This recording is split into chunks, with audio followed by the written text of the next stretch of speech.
Se tem algo que eu aprendi nos últimos mais de 10 anos que eu moro aqui nos Estados Unidos e ao mesmo tempo acompanho a cena política, social e econômica do Brasil diariamente, é que o Brasil está sempre atrás nos acontecimentos. Alguns anos atrás nas tendências americanas e globais. Além disso, o Brasil tem uma outra característica. Acaba absorvendo de maneira mais eficiente aquilo que é o pior, aquilo que é mais nefasto, e acaba absorvendo menos, tendo uma capacidade menor de aproveitar aqueles ventos favoráveis. Essas são as duas características básicas. Se não, vejamos o que aconteceu na política americana e na política brasileira nos últimos vários anos. Nós tivemos, em 2016, dois fenômenos globais, né? O Brexit, que foi a saída do Reino Unido da União Europeia, e a eleição de Trump, que representam uma revolta popular contra o socialismo globalista. No Brasil, isso foi acontecer apenas em 2018, com a eleição do Bolsonaro. Qual foi a resposta dessas elites globalistas à revolta popular? Foi a emergência de uma estrutura opressora, de uma estrutura de censura, de perseguição à direita. A esquerda, utilizando o aparelhamento das instituições em curso nas últimas décadas, utilizou essa estrutura, esse deep state, esse establishment, para perseguir, para censurar a direita. Isso foi feito através do meio estatal, mas aqui nos Estados Unidos principalmente através do meio privado. Eles utilizaram esse aparelhamento das empresas que controlam a internet, por exemplo, para censurar, para perseguir aí a direita, esse movimento que eles chamam de populista. Exatamente a mesma coisa aconteceu no Brasil com certo atraso, só que no Brasil foi muito mais intenso, porque nós tivemos uma perseguição em massa, pessoas sendo censuradas, sendo alvo de perseguição judicial, de busca e apreensão, até mesmo de prisão, uma censura vinda aí das instituições do Estado, principalmente no Brasil, do judiciário. Aqui nos Estados Unidos, como existe um nível de institucionalidade mais elevado, essa perseguição ficou limitada. Pois bem, nós tivemos então, utilizando essa estrutura, controle da imprensa, controle de uma máquina estatal e outros fatores, como a pandemia, a volta ao poder da esquerda, pelo menos aqui nos Estados Unidos no poder executivo, através de todo tipo de manipulação eleitoral. O que nós tivemos no Brasil?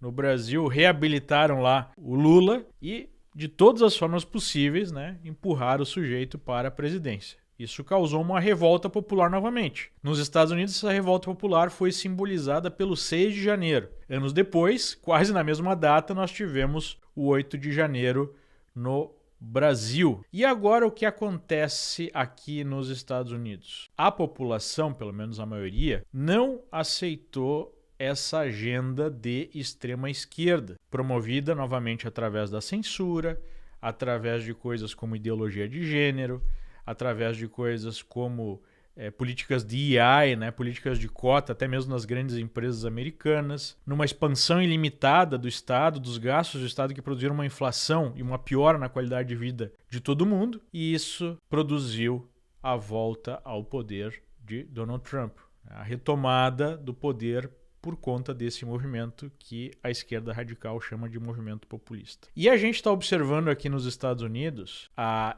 elite empresarial percebendo a furada que foi embarcar nesse projeto globalista. Ou pelo menos parte dessa elite está percebendo que isso não vale a pena, isso não gera consenso. Isso gera necessidade de um nível de repressão que não é condizente com os valores ocidentais. E a melhor representação disso é a posição do Mark Zuckerberg. Diferentemente do que Elon Musk fez, Elon Musk parece ser um idealista, ele defende de fato a liberdade de expressão, o livre mercado, uma sociedade mais aberta e mais livre. O Mark Zuckerberg é um sujeito mais pragmático. E ele foi, aparentemente, ele foi no Joe Rogan explicar isso, ele foi acossado por essa elite globalista representada pelo Partido Democrata aqui nos Estados Unidos para ir à frente com a censura, com o fim da capacidade da direita se expressar, que ficou mais evidente durante a pandemia. Então ele sentiu refém desse processo e agora ele está aproveitando, né? Ficou mais fácil agora que o Trump venceu as eleições e que o Elon Musk puxou essa corda no meio empresarial e especialmente entre as Big Techs quando ele comprou o Twitter. Agora ele sente mais à vontade de defender esses valores porque, né, também são melhores para ele como um dos donos dessa grande máquina de comunicação que é o Instagram, o Facebook, o WhatsApp. Então o que a gente está vendo é a mudança radical aqui nos Estados Unidos do meio empresarial, representada por Mark Zuckerberg, que também anunciou o fim dessas políticas DEI, né? Para quem não sabe, é Diversity, Equity, Inclusion. De uma certa forma, é uma política identitária que coloca a representação por cor de pele, né? Por sexo, inclinação sexual, acima daquilo que é a base de uma sociedade estável, que é a meritocracia, que é você colocar